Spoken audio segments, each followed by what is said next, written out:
Hello, everyone, and welcome to Concordia University's ForSpace. Thank you for joining us for today's event, Fall 2024 Innovation Challenges.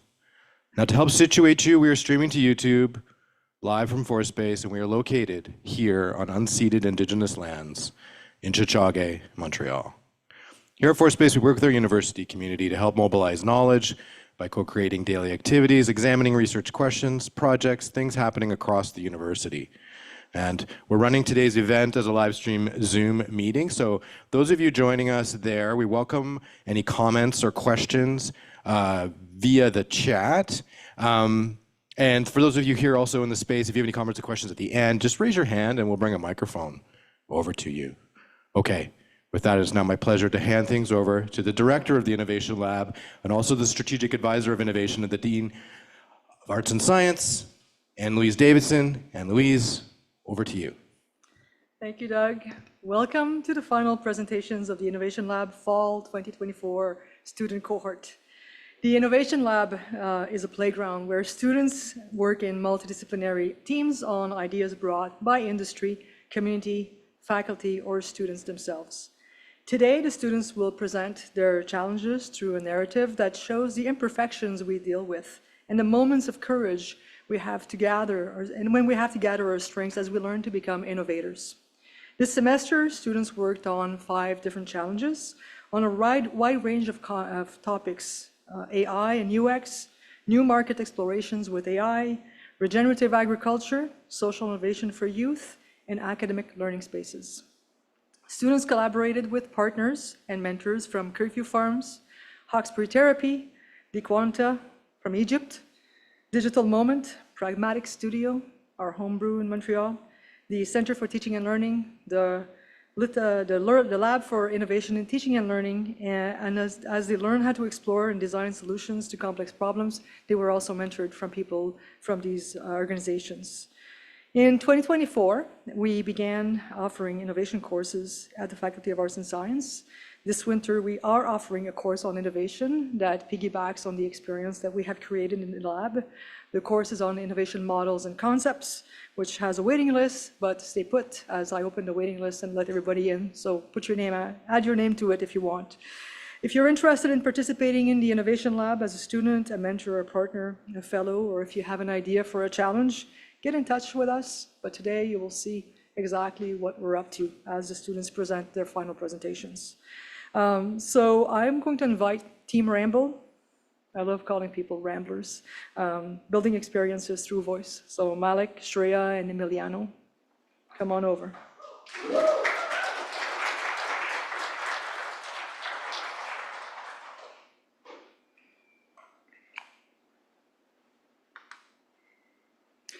Hi, everyone. So picture this. You're a user interface designer. You've been working on a project for a client. You've put all this hard work and creativity into your latest prototype. And you're excited because you're finally going to be able to test your prototype. So you open up your favorite testing platform, and then the reality hits. Instead of just immediately sending off your prototype to be tested, you're actually going to just be spending the next few hours fiddling with a complicated interface, making the test itself. This is the pain point that we set out to resolve when we developed Ramble. So before I go on, I just want to say a quick thank you to the Innovation Lab and also to ForSpace for facilitating this event. My name is Malek. I'm here with Shreya and Emiliano. In the audience, we have Charlie and Alan, our wonderful mentors from Pragmatic Studio. We're very happy to have been able to work with them over the past 10 weeks. So what is Ramble?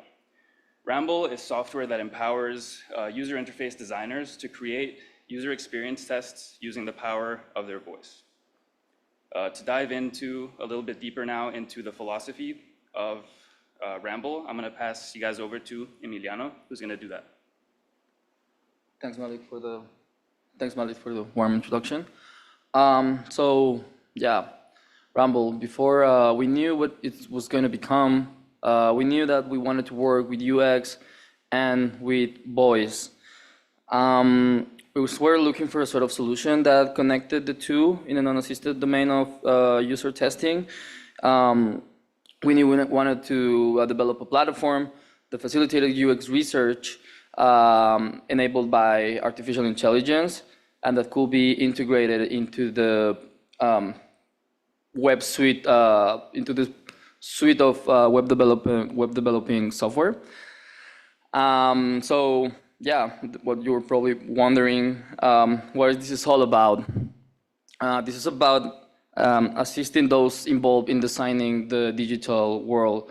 So where most of your interactions, queries, and transactions take place, these are designed by people of different sorts of backgrounds in design, UX, UI, web developers, app developers, information architects, whatever. They all go through a very particular process, very often overlooked, which is called usability testing.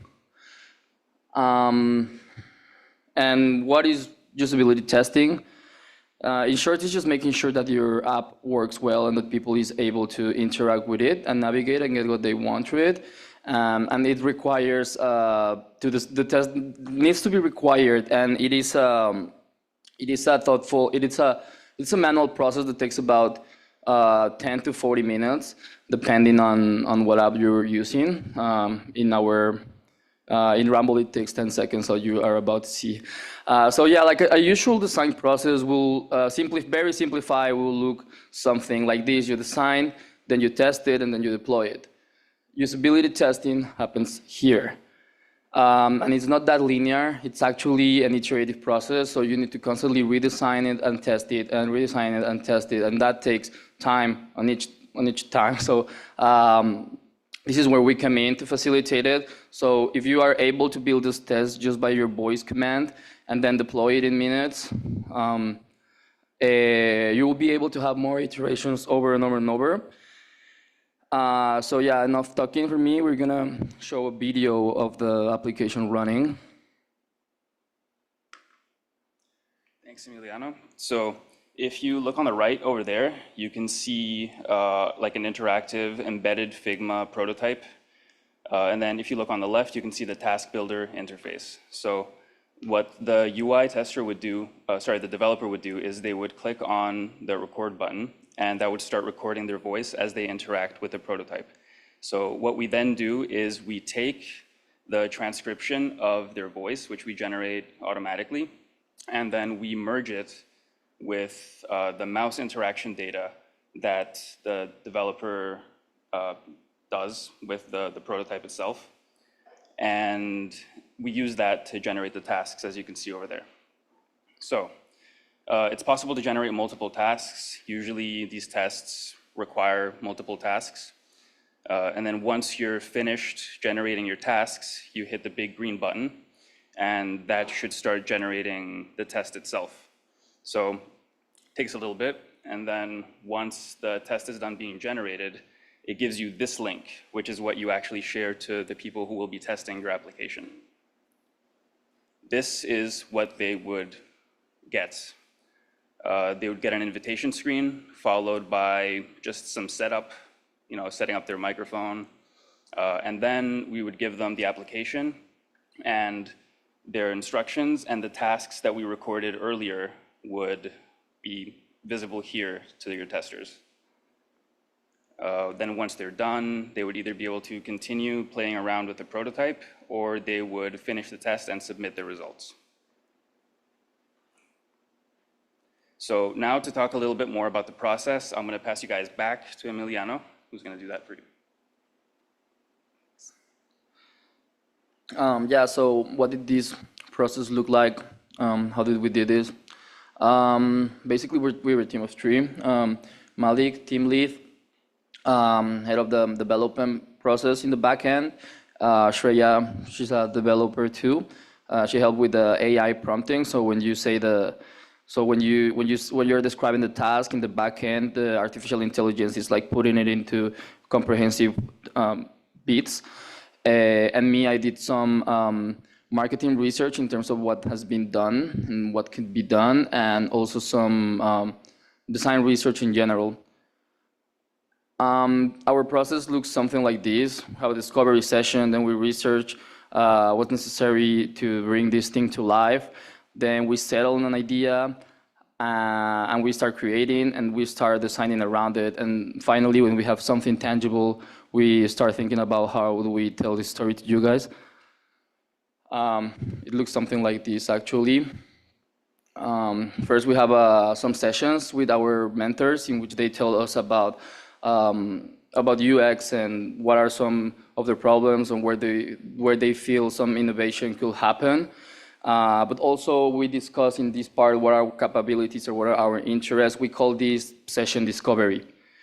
Then we do some research on what's been in the market and what could be our potential positioning. But we also look for financial opportunities. Unfortunately, we couldn't get any because we were past the fall grant session.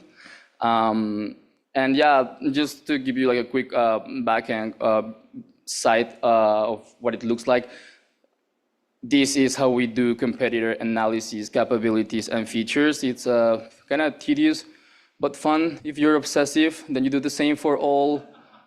You do the same for all competitors, and then you start breaking it into different stuff. And this is when you realize that what you wanted to do has been done by other people before. And that's a pain point for us. So what's next is we define what there is, and then we settle on an idea. So we're going to focus on usability testing to facilitate the design, to make it faster with only boys, which is something that none of these guys are doing.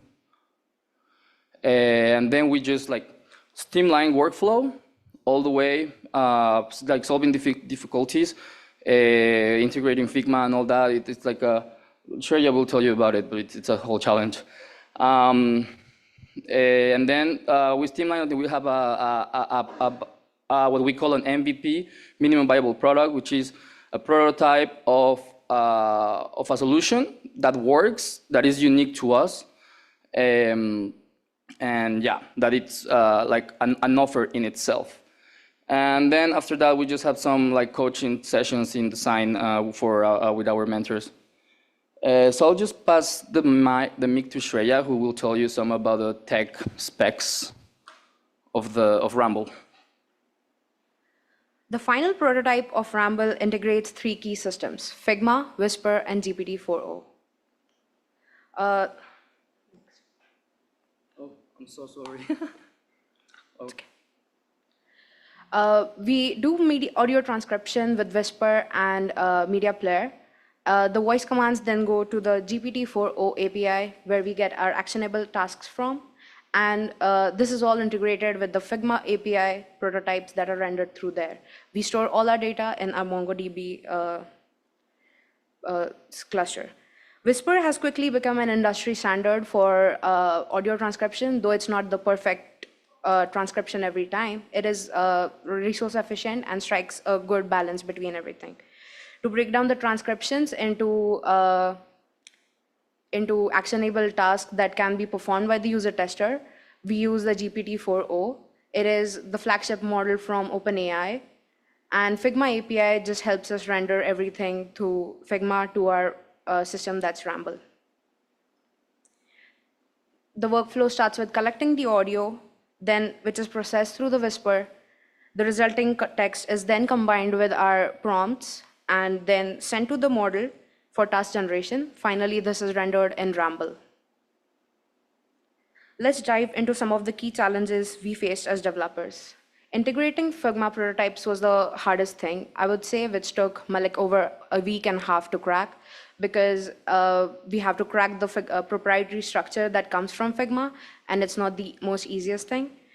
Browser-based audio recording was another challenge that we faced, because it might seem very easy to just turn on a microphone, but doing it in a web-based environment is a bit of a task. And we ended up using Media Player API for this. Another major consideration is whenever using LLMs, we have to account for the biases and ethical considerations. Because of our evaluation and transcription models that come from OpenAI, evaluation model is also a closed source solution, so which is a riskier option. Both of them come with their own risks and their biases that we have to deal with. And as developers, it's an ongoing responsibility that we should be considering these and making it a future responsibility. By tackling these challenges head on, we were finally able to come up with a working prototype for our test designers and making them more, empowering them to innovate with confidence and making creative and intuitive workflows. What's next? Product package, we hand our code and our documentation over to our mentors who take it further and design and build on top of it. Preparing for winter grant season, which is right around the corner.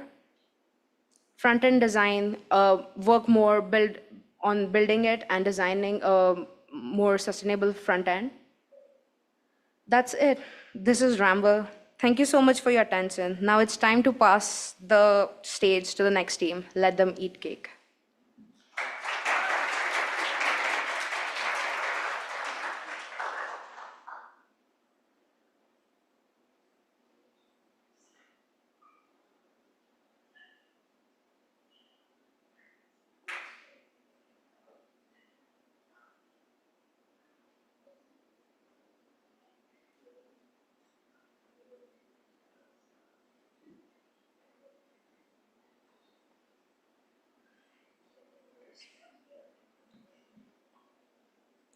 Everything good?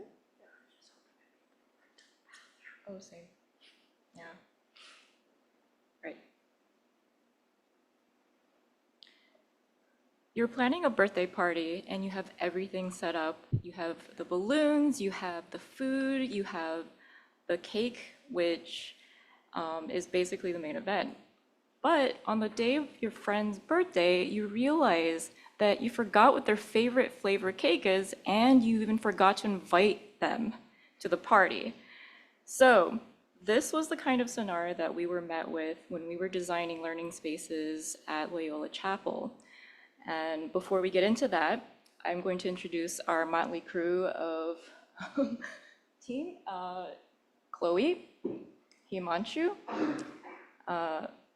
Zubi, and me, Faye. And we also have another member, Monia, who couldn't be with us today, but she was very, very involved in the development of all of our ideas. So, okay. So firstly, I'd like to introduce our mentors who guided us throughout this process, John Bentley and Remy Aurora. And when they came to us, we were thinking about basically the chapel itself and how we can reimagine the Loyola chapels so we can create a more diverse and inclusive learning space at Concordia. But throughout this process, we learned through our interviews that there were so many different issues involved, and a lot of these issues made us realize that the students and the staff had very different ideas about what was needed and was necessary for an inclusive, diverse learning space for students at Concordia.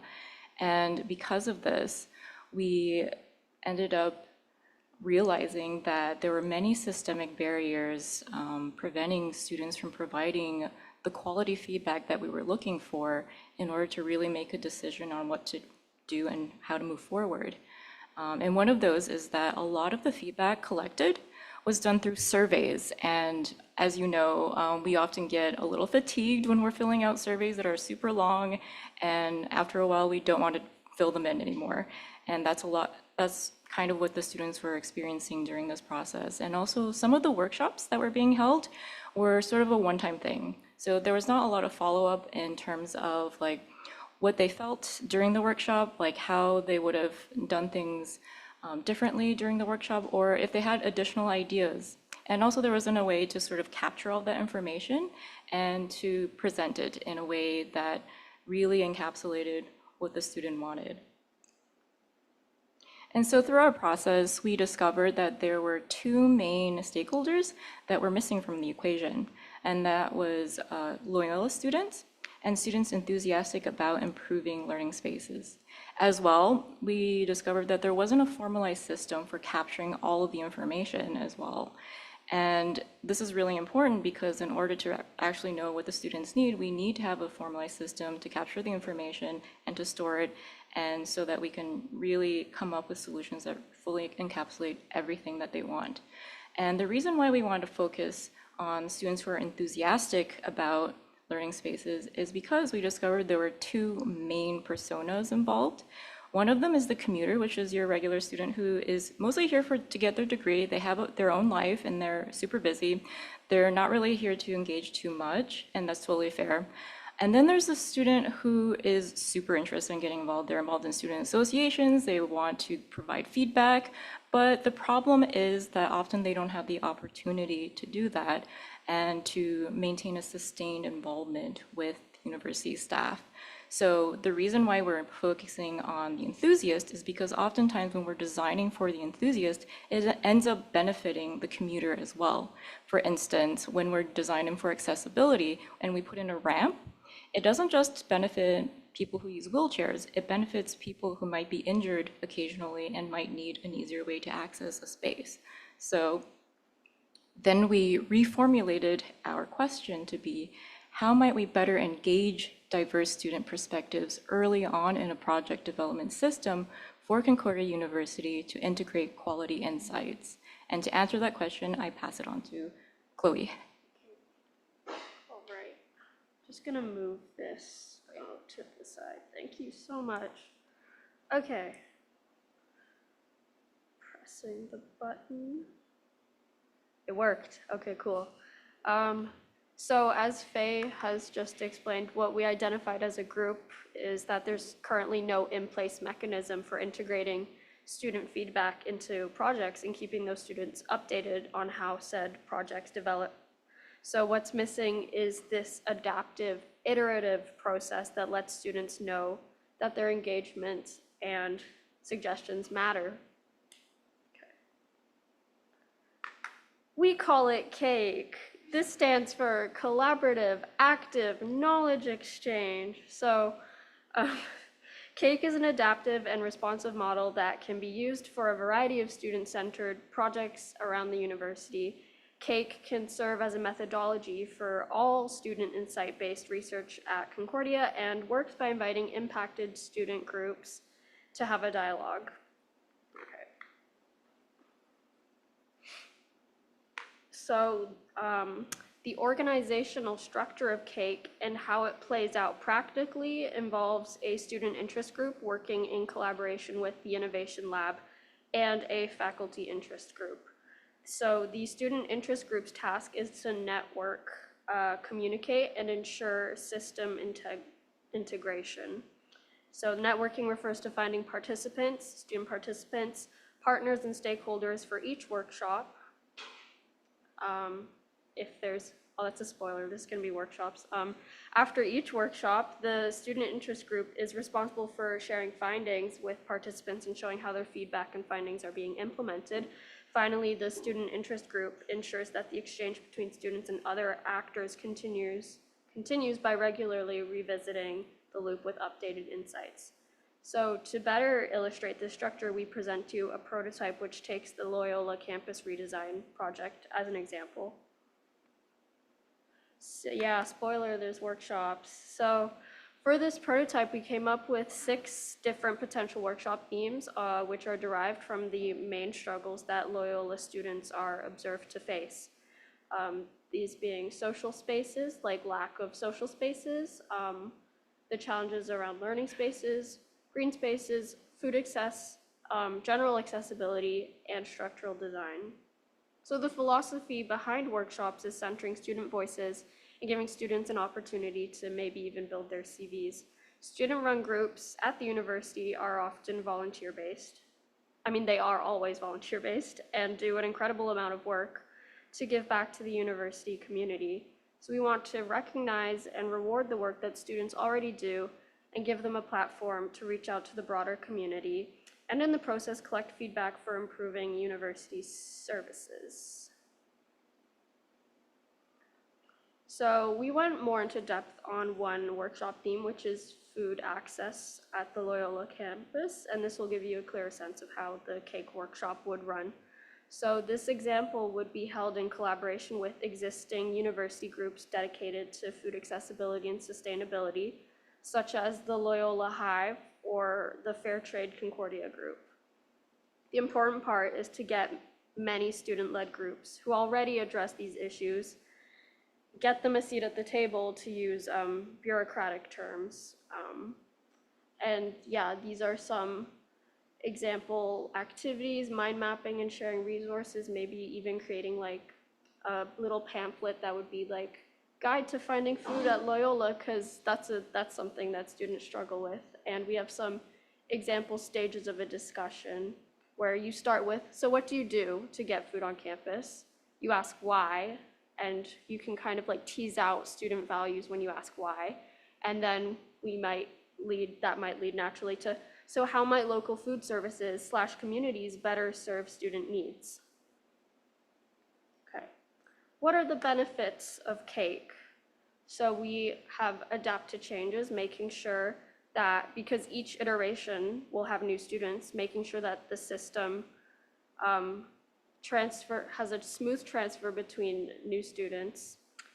Generating resources, for example, having a database that university admin can consult and always have access to. Deepen learning. By getting student participants, they can have a more active learning experience and build their experience on campus. We close the gap between top-down and bottom-up approaches from students and the university. This will all affect change, and through that we can grow together. So what's next? The plan for the cake model is to be carried out starting next semester, ideally with one of the current team members as a sort of ambassador to ensure a smooth transfer of knowledge throughout the testing process. We'll begin by establishing a database for student feedback that admin will have access to.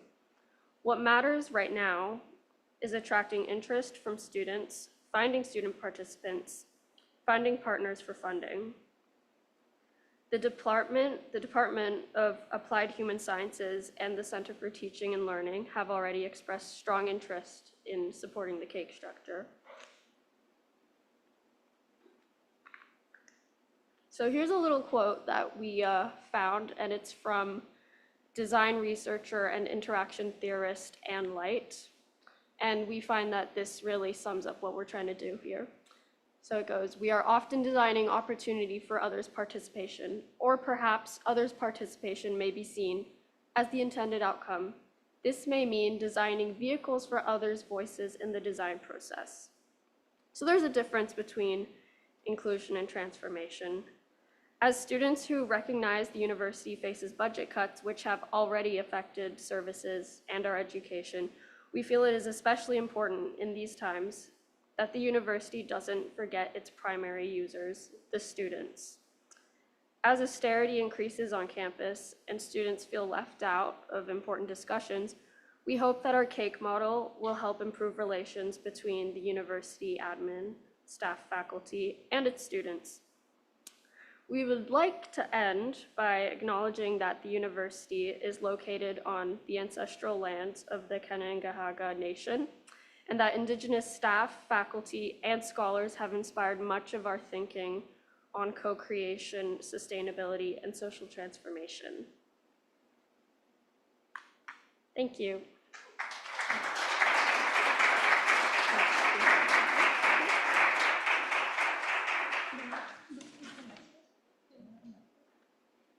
Okay, so we'd like to invite the next group up, Optimizing Regenerative Agriculture, Low-Cost, Low-Labor Solutions for Farmers.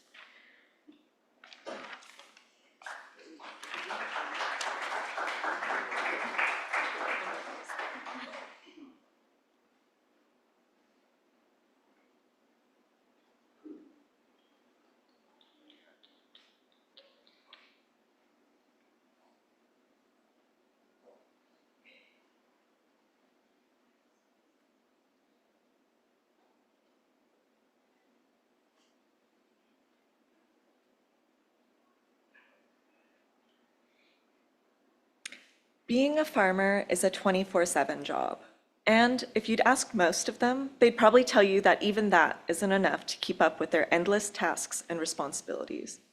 These types of demands and stresses of the jobs are intensified when we move from mainstream factory farming to regenerative agriculture. Due to regenerative agriculture's more holistic approach, the automated techniques and technologies used in factory farming, which can often relieve some of the stresses of farm operations, cannot apply to the needs and priorities of a regenerative agriculture farm. Because of this, regenerative agriculture farmers are often pushed far beyond their abilities to keep up with their farms. Our challenge is informed by these issues and aims to reduce these strains through the introduction of affordable technologies and adaptations. We'll now introduce the team taking on the challenge. So our team of innovation experts truly cared about our challenge. We have me, myself, Genevieve, Eva, Vaishnavi, Parsa, and Morteza. So Kirkview Farms is a multi-generation farm since 1796 in North Glengarry, Ontario, practicing regenerative agriculture on 196 acres to improve soil and communities. We'd really greatly like to thank our mentors, Mike, Cor, and Emmanuel, for their hospitality, inviting us on their farm, and bestowing their knowledge onto us. Up to you, Eva. Thank you. So just to establish some context to both the operations of the farm and the broader implications and relevancy of this challenge, it is important to have a brief understanding of what regenerative agriculture is. So regenerative agriculture describes farming practices that aim to mitigate climate change and make sustainable and long-term oriented choices, which include rebuilding soil, reintroducing organic matter, restoring degraded soil, and encouraging biodiversity. An example of how regenerative agriculture is practiced on the farm and how regenerative agriculture adds new challenges is the practice of rotational grazing, which we frequently saw at Kirkview Farm. Rotational grazing means frequently moving hundreds of cattle and poultry around the property to new paddocks where they will graze, an act that helps soil health and reducing pests. This act, however, like many other tasks on the farm, can take hours out of the farmer's days. This is just one example of why regenerative agriculture is desperately in need of optimization. So after extended conversation and consultation with our mentor, as well as on-site observations, we developed 5 main challenges that would make up the first and second phase of our challenge. We understand that these do not capture the full needs and activities on the farm, but decided that there would be a strong entry for early innovation and development on the farm. So we did Wi-Fi network mesh, mapping, temperature control, cattle monitoring, and chicken tractor. And to start off, I invite Vaishnavi to speak about, my apologies, our phases. Go ahead, Eva. Perfect. So we actually decided to divide our project into 3 phases to better break up the breadth and need of these challenges. Phase 1 is made up of our deliverables and the basic needs for further project development, those being the installation of a Wi-Fi mesh and the beginning of system mapping creation. Phase 2 is made up of the addition of IoT technologies to the mesh, and phase 3 is the long-term goal of expansion of the network to cover the entirety of the farmland and to test the full capacities of the network. It will also include the creation of an open source resource for farmers to consult either in its entirety or just in parts so that it can be recreated to varying degrees on different farms.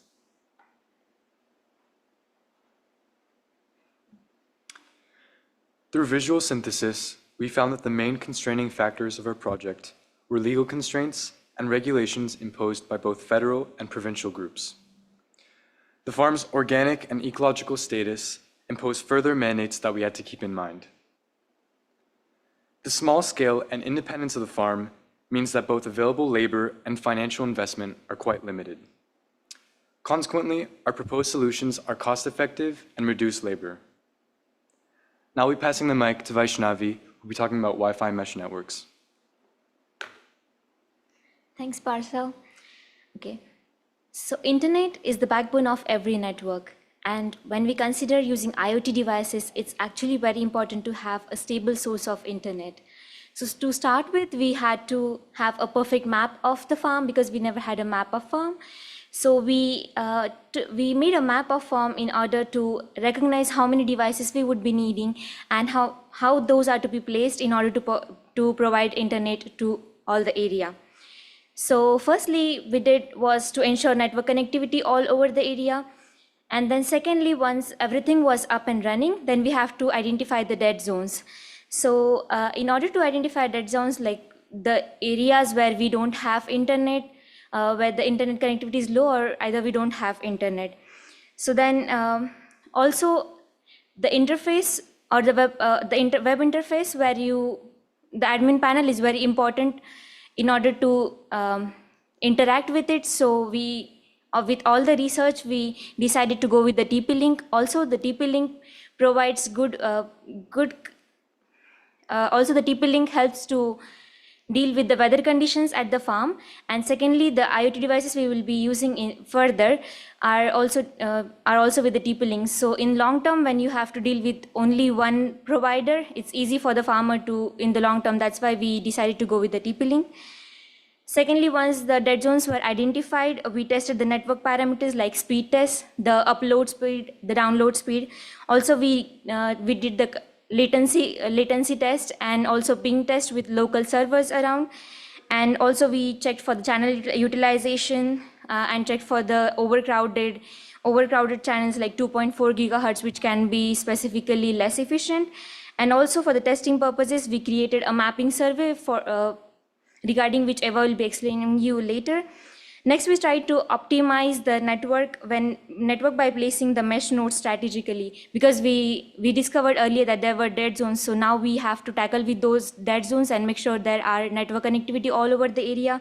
So we place the routers so that we can ensure that there is maximum coverage and balanced coverage, so that it does not create the overlaps and also it does not leave the gaps. So the final stage was final testing and monitoring. Once we set up the network, it's also essential that the network runs efficiently in a long term. So periodically we were testing the network so that if it works properly and it provides the proper internet setup, because we have to also set up the IoT devices in the next phase. So to explain more about the survey and survey and the mapping, I would like to call upon Eva.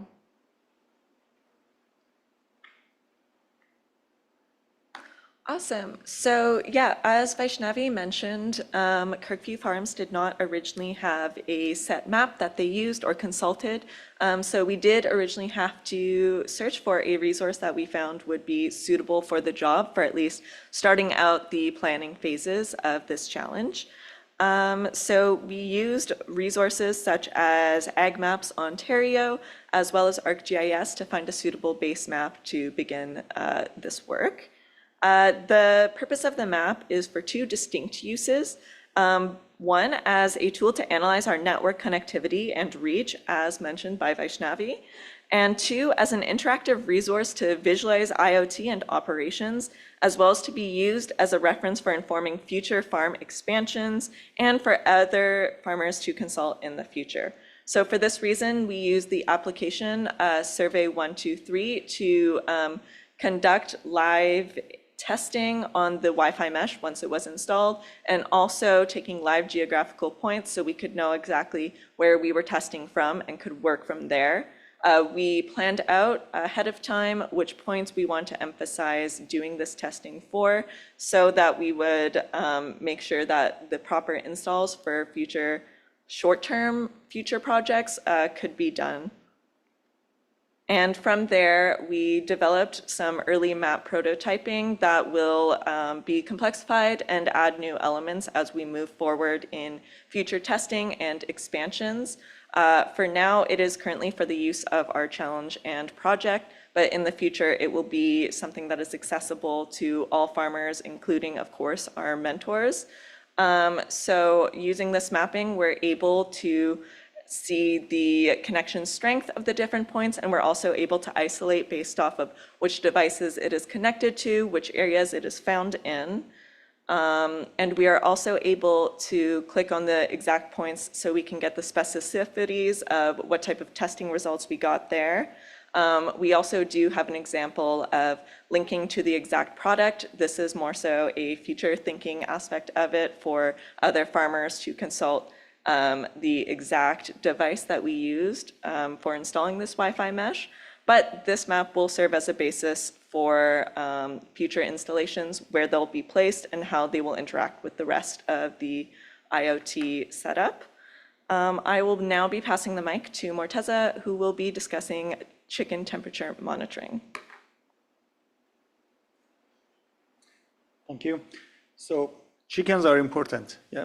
So imagine your life without chickens. So that's why we wanted to monitor the temperature for chickens, but this is, I was joking. The temperature is important according to the rules and regulations, and also farmers' needs. So we wanted to, after having access to the internet, we wanted to make sure that chickens are kept in a suitable or appropriate situation regarding the temperature.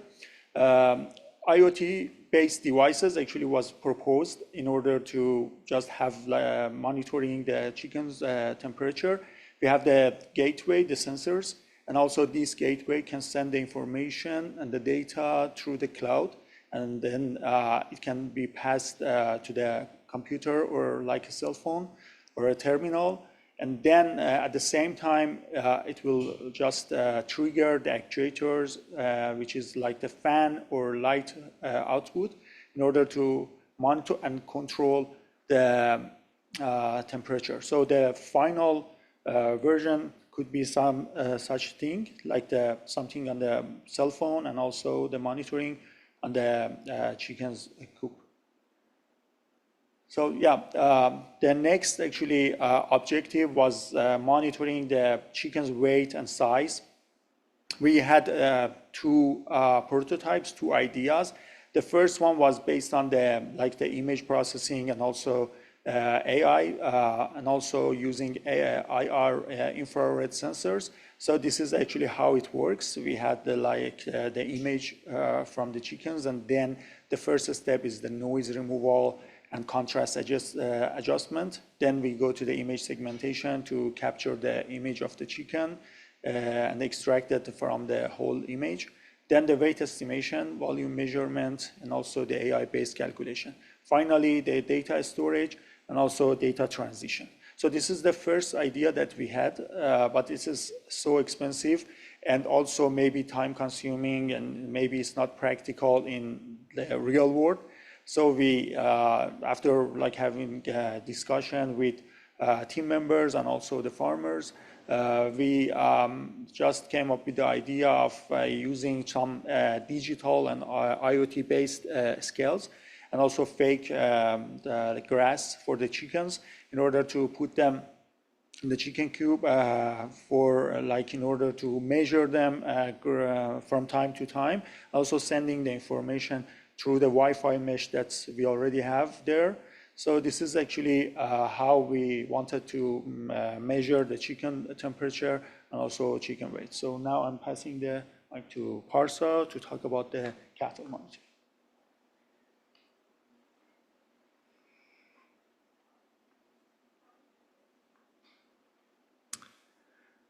Raise your hand if you have a pet at home. Okay. Now, how many of you have performed a rectal temperature exam on your pets? Okay, no one? Okay. Well, exams like these are typically performed by vets and can cost a lot of money. For a farmer, the difficulties of health monitoring are heightened by the scale of their animals and their natural instinct to hide their distress. Every year, over $1 billion is lost due to a disease called mastitis in the American dairy industry. Over the last 3 months, I've compiled 50 clinical studies that demonstrate that thermography can be accurately used to detect various diseases, viruses, and injuries in livestock animals. These studies have also shown that thermography can be used in the subclinical and early detection of illnesses. This means that farmers can identify physiological changes in their animals before any observable symptoms arise. The average cow costs farmers $5,000. Using this $300 smartphone-enabled thermal camera, farmers can monitor the health of their cattle without breaking the bank or their backs. With this smartphone attachment, I was able to do a quick prototyping session with a cow that displayed health issues in its hooves. Through a quick scan, we were able to see that the cow had inflammation in its left foot, as you can see on the left. The goal of implementing this technology is to close the gap between when an animal becomes ill and when a farmer becomes aware of it, helping farmers treat their animals as quickly as possible. Now I'll be passing the mic to my colleague Jen, who will be talking about chicken tractors.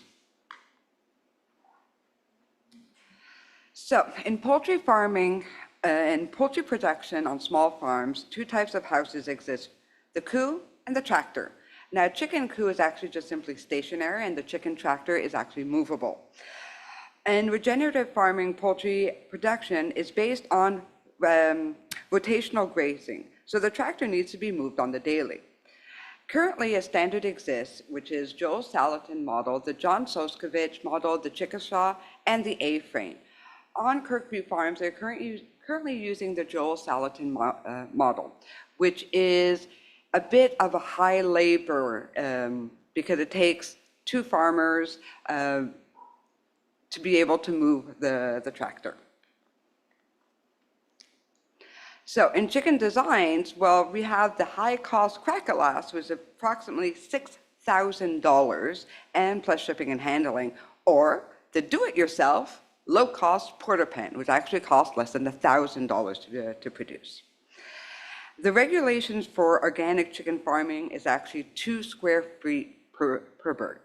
So the chicken design would need to be for 100 chickens, 12 by 17 feet, or 2 smaller designs of 8 by 12 feet. One of the main pain points for the chicken tractor were the wheels. A lot of times the wheels got caught in the grass. On uneven terrain, it was hard to move the tractor. So a lot of farmers, when I was looking online, a lot of farmers basically used the pneumatic jack. Another challenge is the loss of chickens for predators. This year, the farm lost nearly 50% of their flock. Currently, they're actually a security camera. They don't have one. It's actually Poppy the donkey. So because we've already used TP-Link in our Wi-Fi mesh, I was doing research and I found this really cool camera also from TP-Link that actually had AI detection, which include motion detection, person detection, pet detection, and line crossing detection, which is also known as geofencing. Essentially, in the configuration within the app, the moment that the camera is installed, you would define a predefined area. The moment something goes through that line, you get a notification on the phone. So hopefully with the installation of this type of chicken security, they won't lose as many chickens this year. And back to you, Eva. So what's next? So our plan for, honestly, both short-term and long-term future are with the devices and challenges that have already begun testing to really look into taking in long-term data and really accounting for how efficient and effective these technologies are so that we can better adapt them to the needs of Kirkview farms. We're also then looking into hitting the prototyping and testing phase for those that have not been experimented with on the farm, and of course the expansion across the farm and new challenges that will arise since, as we mentioned earlier, these hardly even scratch the surface of the types of challenges and issues that farmers run into. So we really look forward to continuing this challenge forward, bringing on new members with new interests and new skills that could really benefit the farm, and eventually producing a long-term open resource source that can be consulted by farmers in the future who wish to incorporate regenerative agriculture onto their farms. We're very thankful and very grateful that today we are actually joined by our mentors, Mike and Cora, who run the farm. They're incredibly hardworking and busy people, so the fact that they were able to take the time out their day is absolutely fantastic. We are also joined by Emmanuel, another one of our mentors, who has worked a lot on the farm, seen a lot of the work that goes into it, and was an immense resource and help at this time. Thank you, and we'll hand it over to Mike and Cora before Immersia will then take the scene. Thank you. Thank you. Because we're innovators, we're going to break the rule a little bit. Mike and Cora are there in Dalkeith, Ontario. Emmanuel is there taking a break from treating his customers because he's a very famous physiotherapist in Hawkesbury. I'm going to allow them to make a few remarks so that they can carry on with their day. Mike and Cora, is there anything you'd like to say, add, questions, comments, reactions, or maybe an invitation for more innovators for next semester? Yes, definitely. Well, thank you, Ann-Louise, for inviting us to join today.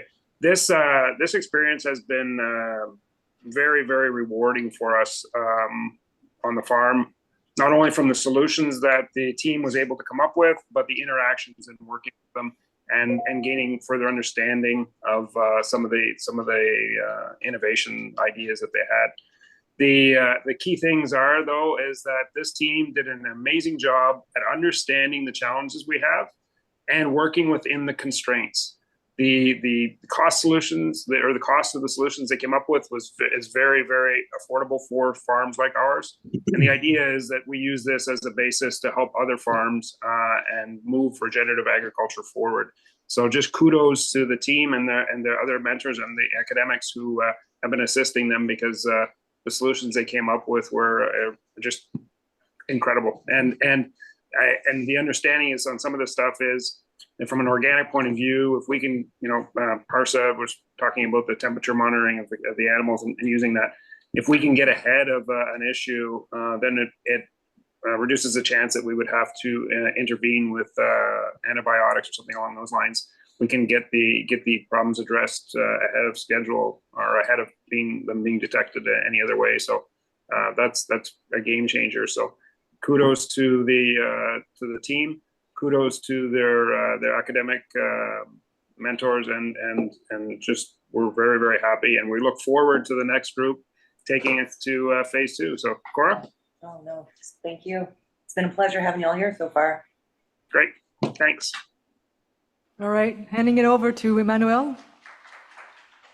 Hello, thank you all the students for doing such great work. It's very exciting and rewarding to see how you've become involved in the advancement of the techniques for innovation. There's a lot of innovation. I saw a lot of nice things that are happening. It's very special to be working there for the last year, and let's keep in mind that the meat that Mike and Cora produce there is really the reason for this, and it's nice to see that we can use modern era approaches to stay with the traditional farming that we all look at to be the most important thing for us. So that's for our health, and very impressive. And I hope he keeps on growing from here and developing from here on in. Thank you very much for all your work. All right, thank you, Emmanuel. Thank you, Mike and Cora, for taking the time in your day. I know that now you're zipping up because you're about to run to care for some animals. So go ahead and we'll carry on with the next presentation on Immersia, reading beyond the pages.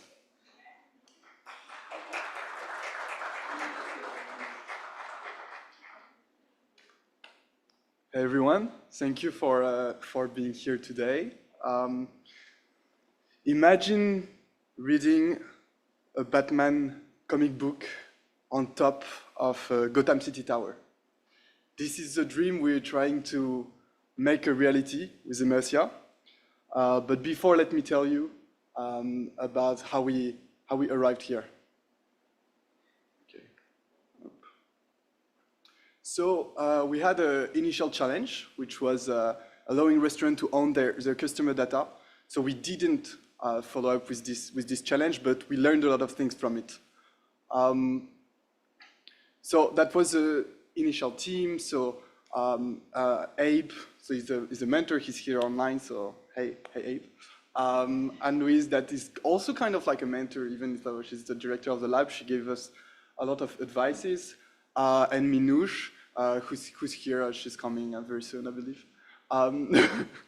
And myself. So that's how we started. So we faced. Restaurant faced several problems that we had to spot. This was kind of what we learned. Is like, okay, so we have overall like an idea of what we could do, but what's really the problems here? So we realized that restaurants are very dependent to third-party platforms. Third-party platforms that take like 30% of fees, and they lose a lot of their customer data. They almost don't have any customer data. Overall, they have a lot lack of knowledge of solutions, and so then we came out with solutions. So we thought about building their own system, gathering their customer data, and overall educating the restaurants. That was kind of like the idea we had. But then we're like, is there an actual demand? So we created a questionnaire and we distributed it to many restaurants, and there was just no demand. That's what we realized, It's just like, yeah, no one cares. So like people actually, answered these questionnaires, but we just realized, yeah, it wasn't as conclusive as we thought. So fortunately, I'm a big fan of augmented and virtual reality. Hey, Minoush. And so it's been a while that I have this idea, which is reading comics, mangas, even regular books in a kind of more immersive way, more entertaining way.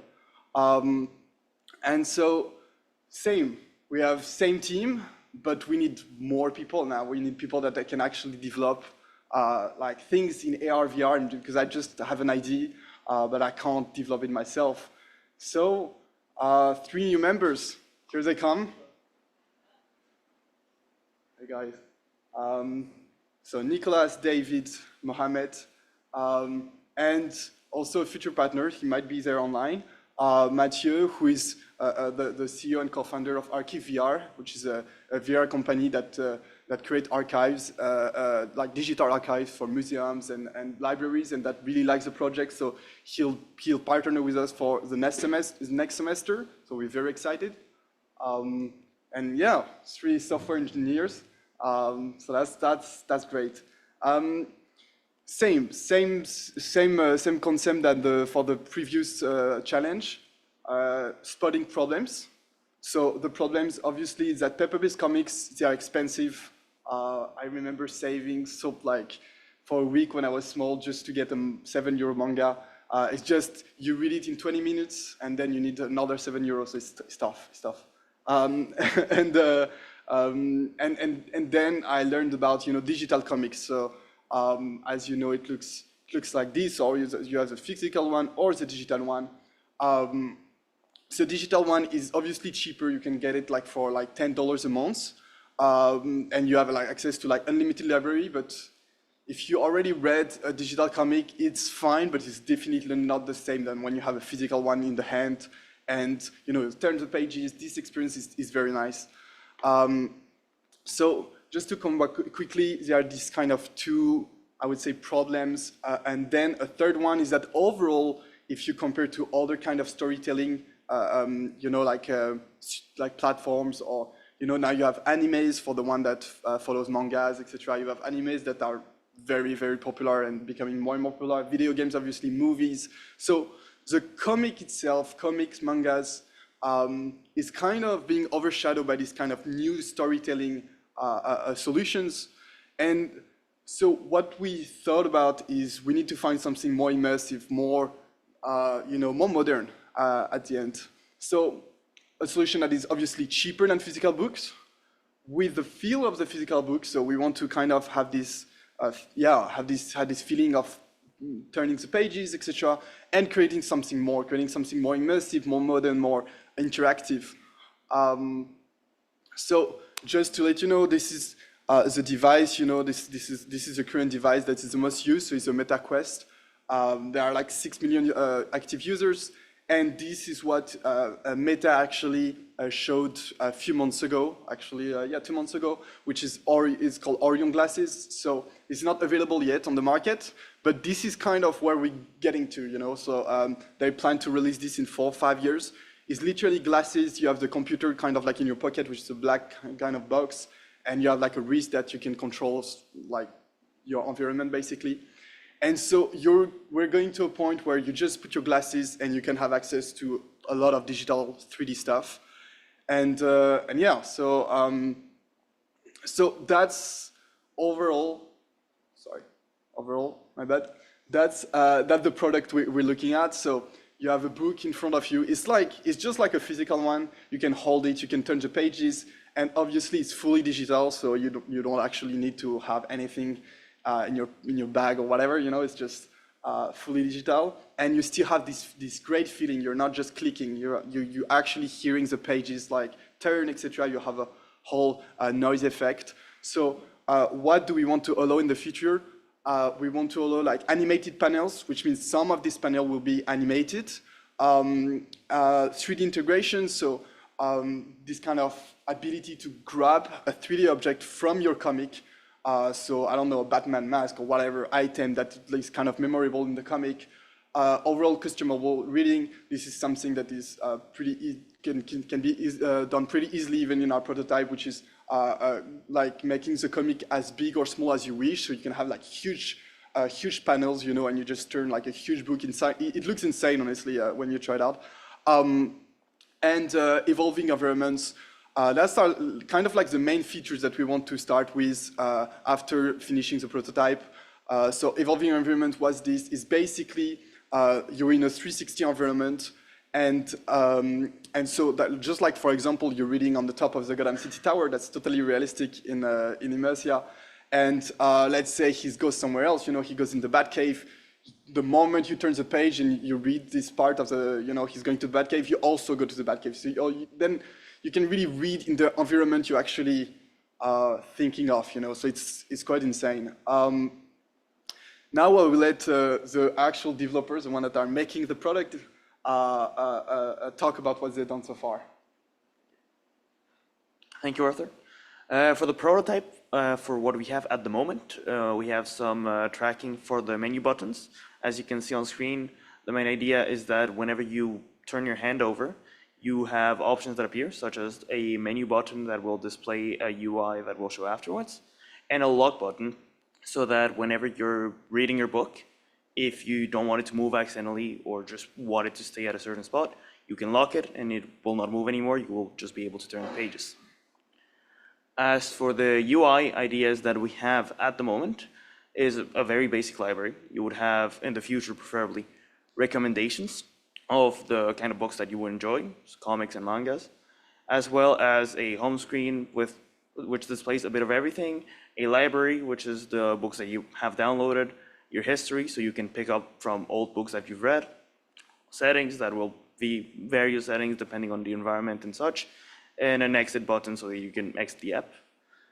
And I will now pass it on to Mohammed for other parts of the prototype. Thank you, Nicolas.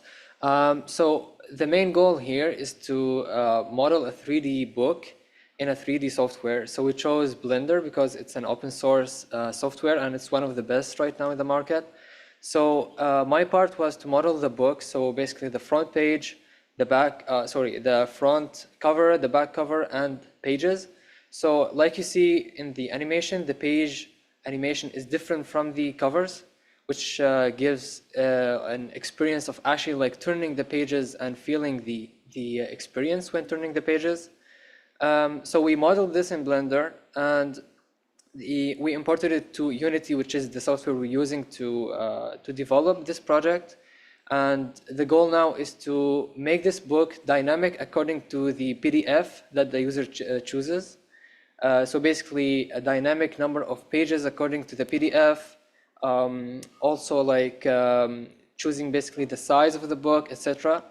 And the next part now is basically mapping the PDF onto the pages, and this is gonna be David's part. He's gonna let you know about that.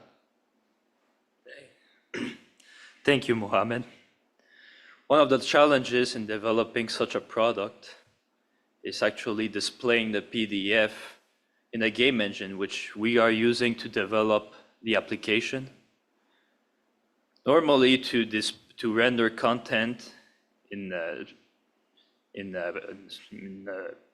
plane, we need textures such as images and or JPEG files. Any image format will normally do, but a PDF file is not an image, and we need a proper way to display this content on a game engine. So to do that, we search for libraries, proper libraries. Some were paid, and we needed to actually create the code to display the content on a plane.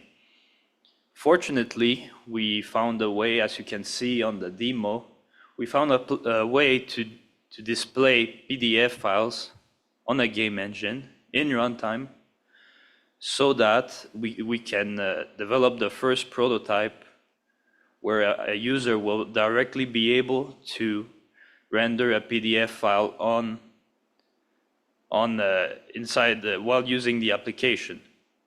You will directly be able to import the PDF file while using the app, and we won't have the need for now of an intermediate between the user and the software.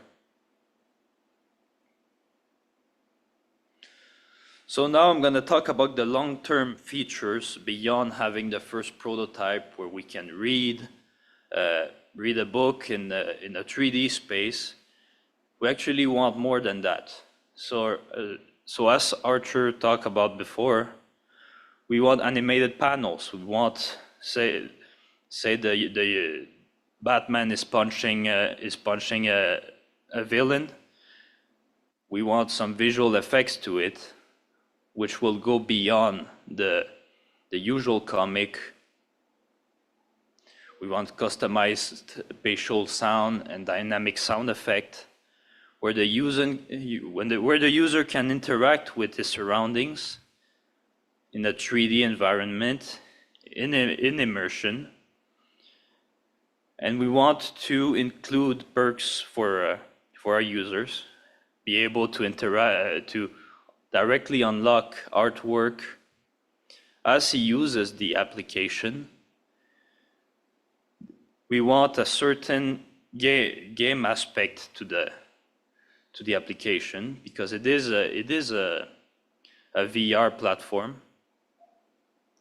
It is primarily a game console. So we want to include those features for our users.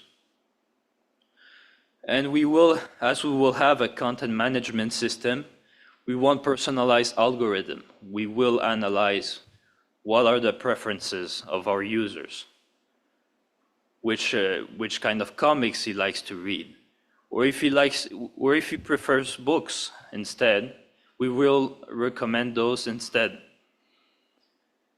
And beyond that, we also want to have a social platform. We want users to be able to interact with each other, share the books they love, create social events and clubs.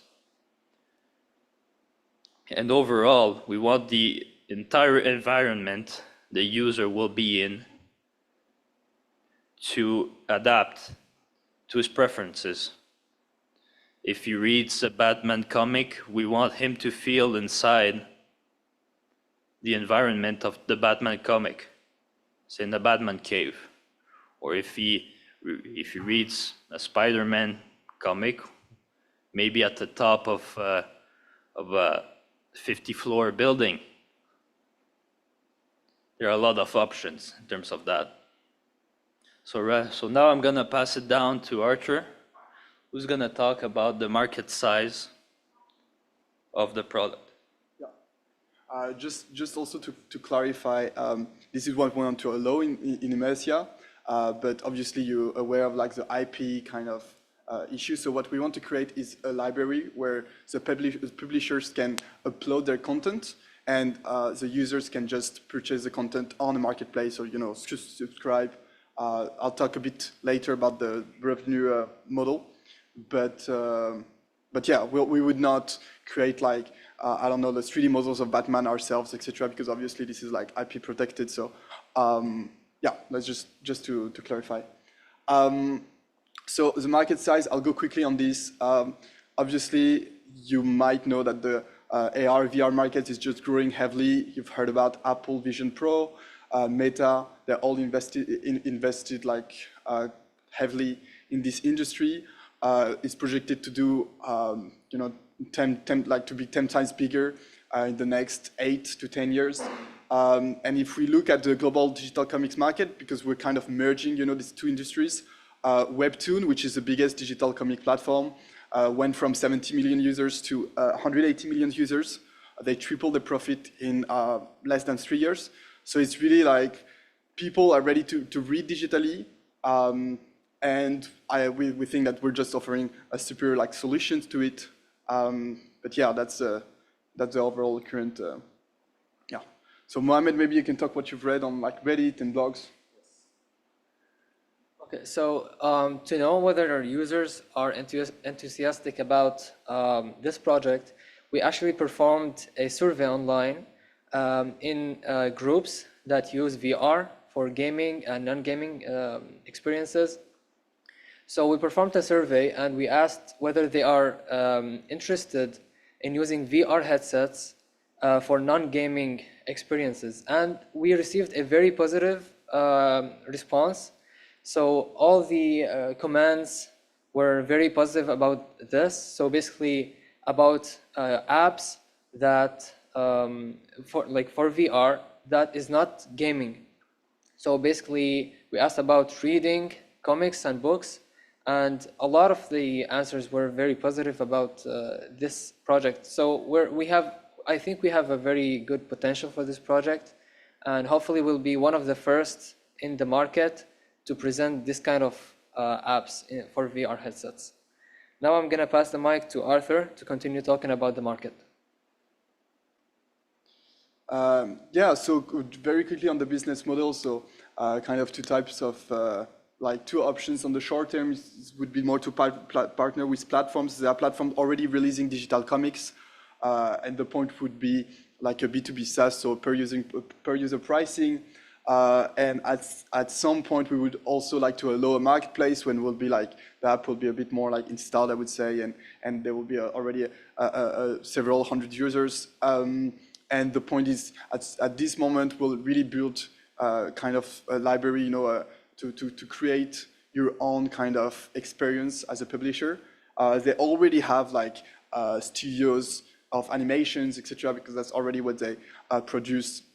So we just merge their skills into one product, and yeah, that would be more like a B2C marketplace. So the publisher uploads its content and the user purchase it. Both are possible to, yeah, like we can combine both, like we can have both at the same time for several different reasons. And then long term, we were even thinking of events, advertisements. So yeah, that's more. So vision and roadmap very quickly. We want the first MVP to be done in December. In January, we want to start adding features and content, just like animated panels, etc. Still in the prototype, just to showcase all what is possible to do with Immersia. And like hopefully in June we get our first partner publishers. We're already in talk with them, but yeah, that's where we're at. So thank you very much. Maybe Minoush will have a few words. There was confusion in we were supposed to go last, so she didn't know. That's fine. Yeah, maybe.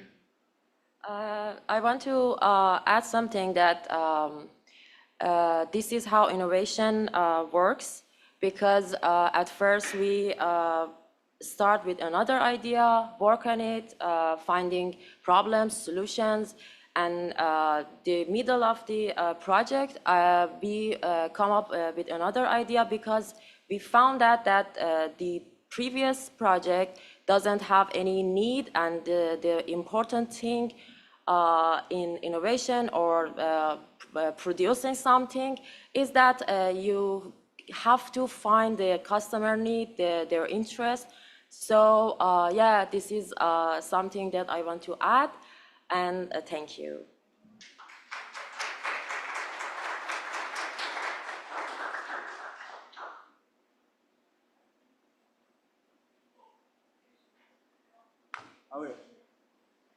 I'll introduce, the social, the Innovation Social Challenge. So it's a digital moment.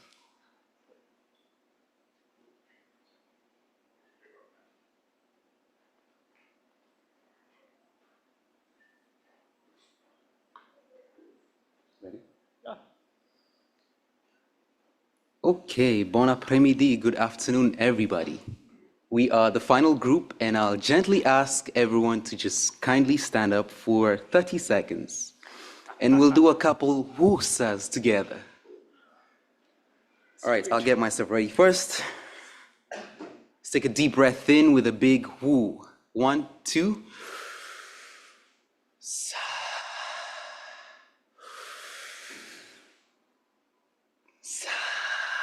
Let's do 2 more. Last one if you're ready.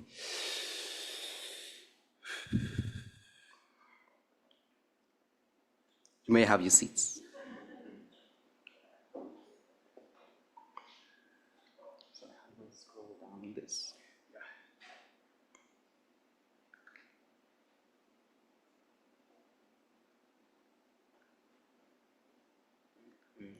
You're going through the slides. All right, give me 1 second. How do I scroll down on the pad that's here? You do it for me?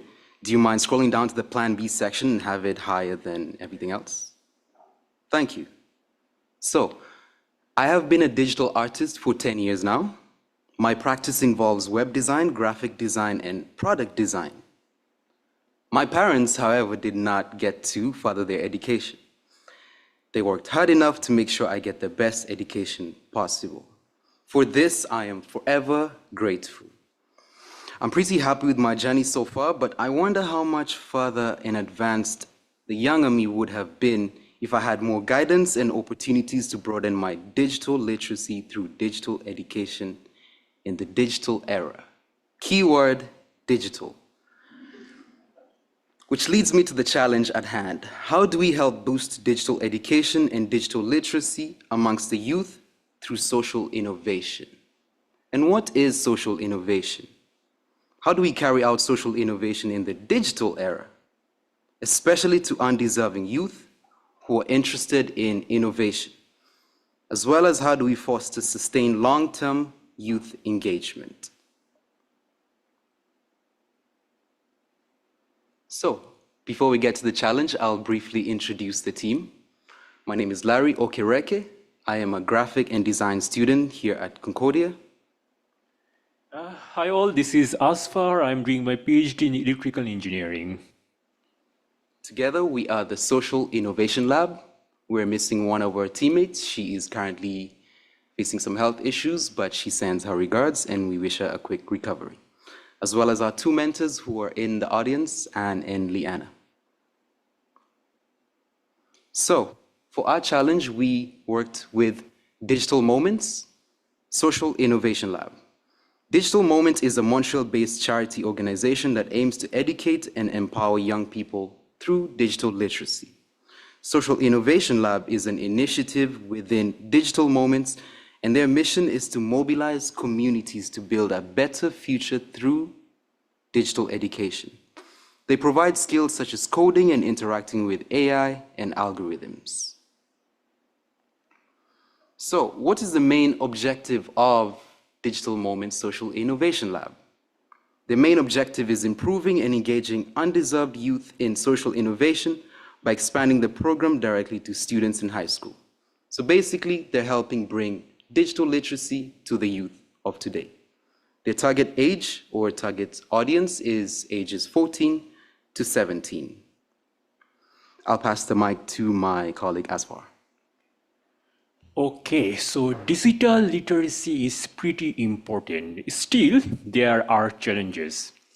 Right now, 2.2 million kids in Canada, they are in this age range, 14 to 17 years. So yeah, that's a big number. And Digital Movement, they are working since 2013 with so many different things, and they have been doing wonderful work all throughout the country. The Social Innovation Lab has been there for last 1 year. So the very first thing is awareness. We need to make people aware, especially the youth. And even if we make them aware, how do we attract and retain them? Because life is busy now. And you know, youth are more busy than us. They have so many things to do, school, homework, sports, and of course, devices, social media, and we don't know what else are in their list. So we can bring them, we can keep them in the workshops for 1 week or some weeks, but how to retain them? And the way the Social Innovation Lab works is, it works for a certain duration. So during the school year, the youth needs to be attend certain session for some weeks. And in the summer, they need to be there for a while, like a summer camp. So how to retain them? And we know even at this age in 2024, we the adults, we have a very short attention span. We are so easily diverted. So keeping the kids there, making this thing attractive to them, that's the second thing. And thirdly, funding. So how can Digital Movement run all these great things? The funding has to come from the government, local, provincial, and national, and the federal. So for not-for-profits, as we know, funding is always a challenging thing, especially when there are competition. Also, there is different other factors beyond our control. And of course, Digital Movement is not only educating for 1 time or for 1 year. They want it to sustain. And how does it sustain? We need to build the capacity. There has to be people who will learn and we will educate others. So building the volunteer pool, that's important. Being a not-for-profit, Digital Movement runs with limited staff. They have their mentoring pool as well, but they need to build more staff, more mentors. And you know, all these four are very much related. Because if we have less awareness, then we have less participants. On the other hand, if there are not enough mentors, so as a whole, the program may not create the desired impact, and then it gets hard to get funding. So the whole thing is actually a cycle, and how do we break through it? And that's where we get the concept of community, or what our reframing statement. So we are working for the youth, and we need something long-term and sustained. So sustained, long-term, and for youth. And how do we do that? So we actually solve the puzzle in a circular way, 3 circles. So what are these 3 circles? Firstly, we are targeting youth, 14 to 17 years. And of course, they belong to families. So to reach the youth, we first need to go to the families. We need to promote this social innovation lab to them. The families, the parents, the siblings, and so on. And where are the families? In the communities. So we need to reach the communities. Now, what do we actually mean by communities? We all know what community is, but what we are actually targeting. So for instance, let's think about like we are in downtown Montreal, and here we have a lot of community organizations. For example, Peter and McLean, maybe some of us know, they do a lot of cool things, like they do tree plantation, they clean the streets. So how about a partnership with them? So we can go to them and say that, look, there is a cool stuff where the neighborhood youth, they can really enjoy this thing. And here in downtown, we have 5 or 6 schools, Concordia, McGill, and so on. So the schools, the universities, the CJEP, Dawson, Vanier, and others, they can also become a very good partner. The professors, they can make it a part of their coursework. Because as I said, it's not only the youth. Youth is one part, but we need volunteers to be in mentoring role. We need the community hubs where we can run these events. And of course, we need the funding. So there are wonderful scopes to be partner in this initiative. And it goes on. Because one important part of this whole initiative is for, or did I miss, oh, sorry, it's calling, yeah. So we cannot forget those who really need this thing, the equity deserving groups. For example, new immigrants or visible minorities. So for people who are really apparently struggling to get certain benefits, this can be a wonderful opportunity if it can be blended. For example, we have the refugee centers here in Montreal. They offer a lot of services for the newcomers. So how about they make it as a part of their agenda that, okay, you can come here, maybe you can learn French, and also why don't you learn some digital skills for your kids? Can be handy. Neighborhood roundtables, so as we said, the neighborhood conversation can really help. And last but not the least, community network. So we all belong to some communities. Why don't we spread the word that, okay, there is something cool called the Social Innovation Lab by Digital Movement. They have done a lot of good things. And maybe we can tell our neighbors, hey, do you have a teenager at your home? Or maybe do you know what, some teenager who has free time in the summer or during the school years? They can join this stuff. So the message is community. Right partnership with the community can really help us to solve the puzzle. And we are happy to share that we already have made little bit progress. So maybe some of us know in Concordia we have CUSP, Concordia University Student Parents Center. So they actually take care of the kids of the students and the professors, not only as a daycare, but they do a lot of extended events. So we have started discussion with them if they can host digital moment maybe in next year for some social innovation lab events. And of course, here we have different departments. We have a lot of clubs, volunteering associations. So there are a lot of scopes for collaboration. And the ultimate message is collaboration, communication, and community, 3 Cs. So that's how we want to solve this theme. Okay, so. What's next for Digital Moment Social Innovation Lab? We go back to the reframing question, How might we help foster, sustain long-term youth engagement? Asfar has outlined the challenges, but from our research, it is evident that limited access to youth slows down the rate of engagement and potential impact for innovation in the youth sector.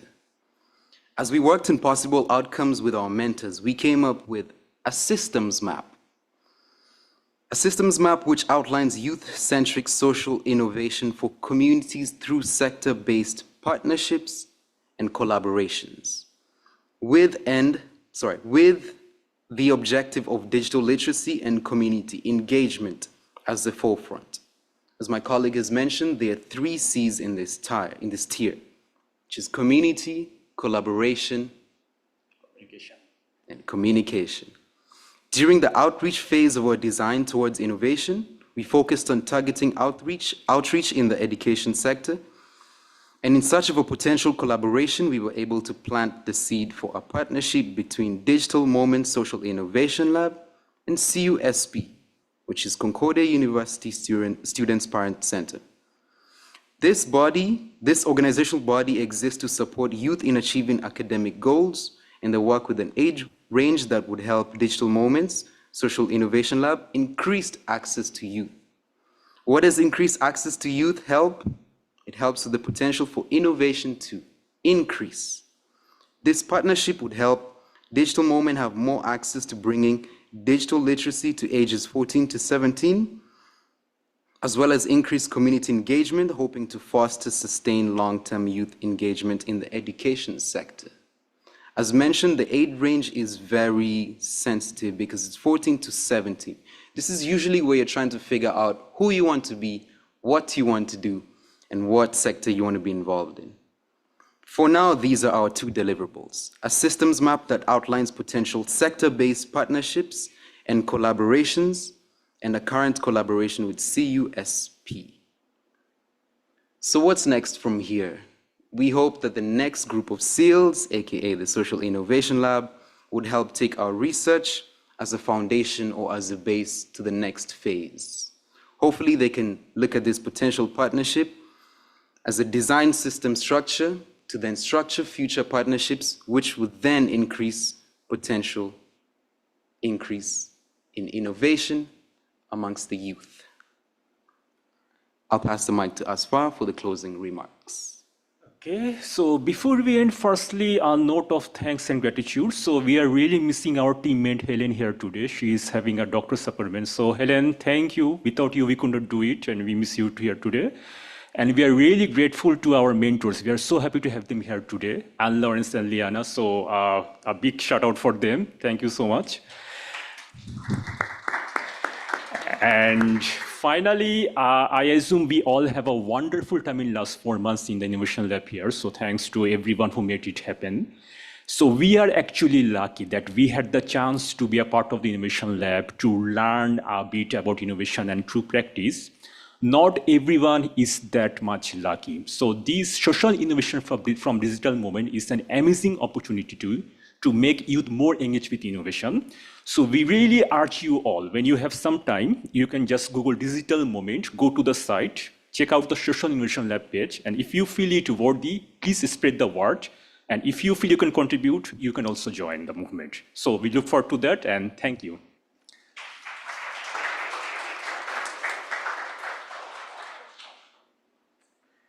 Our time has expired, but I think I can stretch it and take a few questions or comments.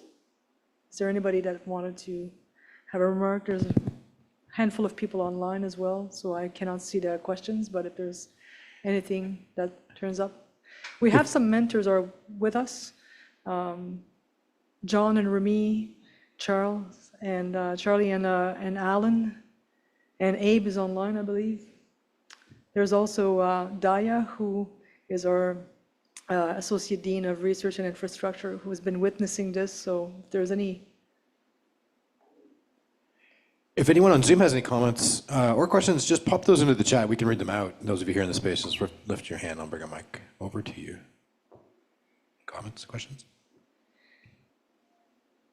There's an orchestration of a lot of moving parts as we go through the process of innovation. One of the things that I try to do as much as possible is make the lab a secure space for students to fail and to try as much as possible to learn to be productive through the process of failure.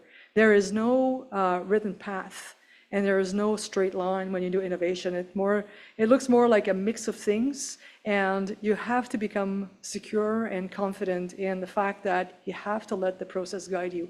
One of the biggest mistakes when people engage in innovation is they have an idea from the start, and they just want to piggyback on that idea and then do the research to prove the idea as if it was a hypothesis they were trying to prove.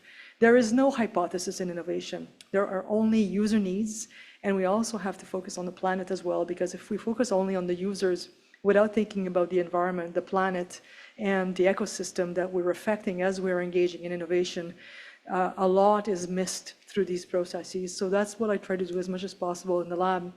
I'm wondering about John and Remy, if you have anything to say about learning spaces. I know that we have a few people here who have been engaging in trying to improve learning spaces that are almost impossible to be in. No air, no light, shaky environments.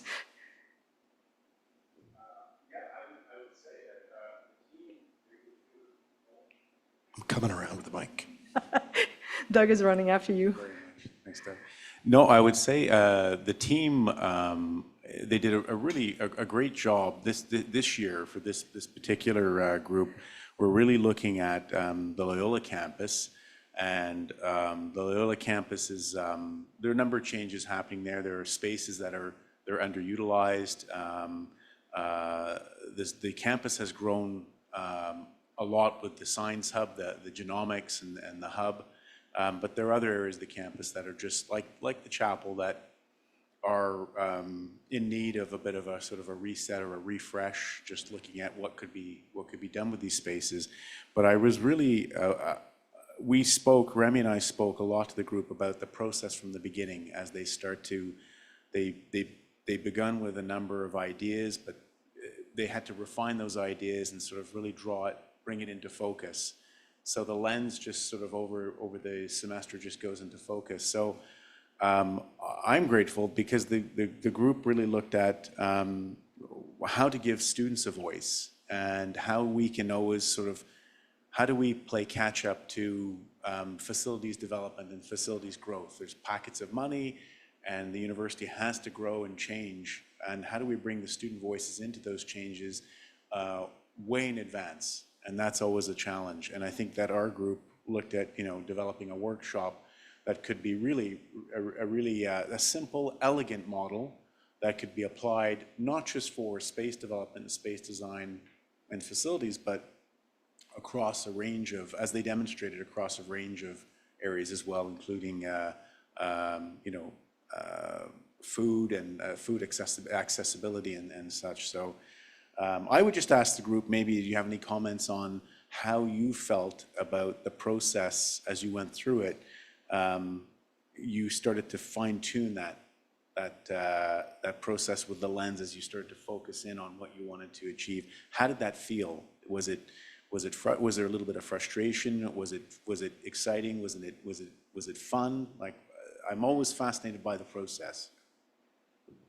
It was funny because every single time we would talk to a different like staff member or faculty person, we'd hear about a new challenge, and we would get so wrapped up in trying to solve that one, and we would do all our research, and like for example, I got really lost in the problem of drainage infrastructure, and I have like 4 hours worth of research on Montreal drainage infrastructure, and in the end it was just like, that doesn't make sense. We're 5 students trying to solve a problem for I don't even know how many thousand students. It's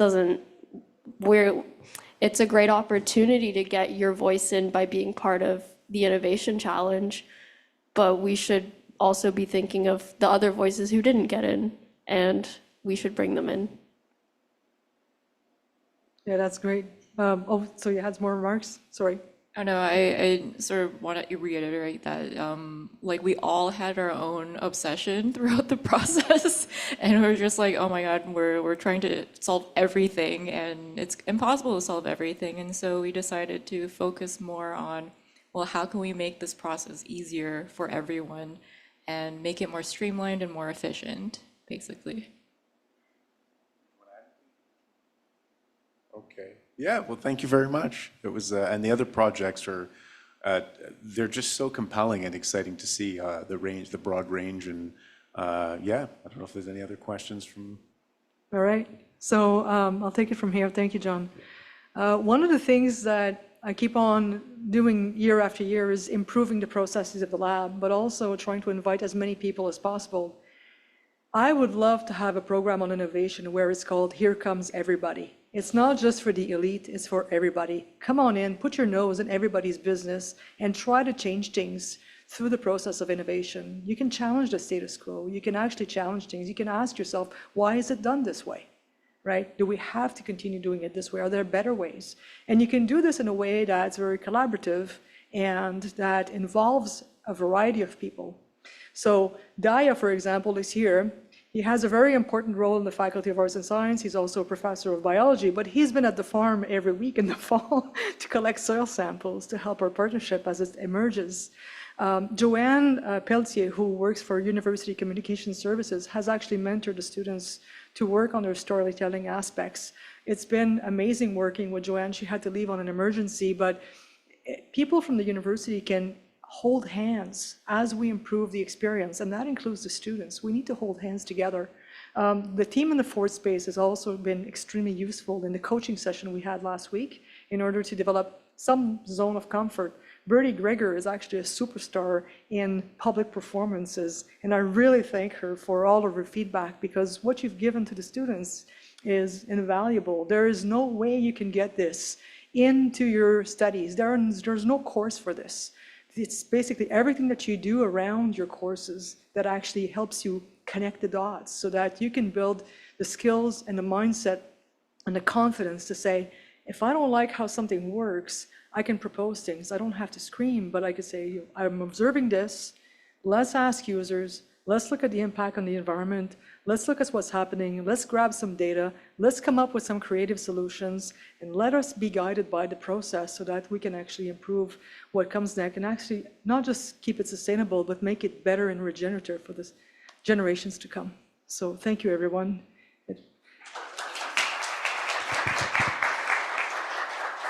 Yeah, first of all, thank you very much, Ann-Louise, for introducing me to this whole thing. There's a lot of learning experience.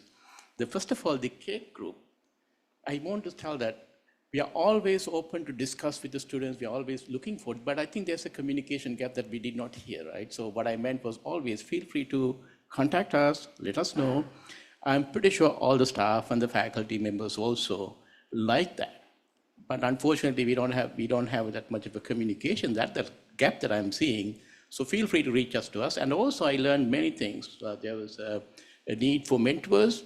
I'm pretty sure many faculty members, staff members, they're willing to work with the students because that is what we like. I think we have to close that communication gap. So thanks, Ann-Louise, for introducing me and also inviting me this morning because I wasn't sure about this event. And now I would like to get engaged, as Ann-Louise mentioned. And the Faculty of Arts and Science, our office plays a bigger role in terms of this infrastructure, research. So we are always happy to work with you. So please be in touch with us. Thank you. Thanks, Ann-Louise. Thank you, Daya. And now I will hand it over to the Fourth Space team so that they can close the event. Thank you so much. Wonderful. Thank you, everyone. Thank you, Ann-Louise. Thank you for all of the student presenters today. Give yourselves another round of applause.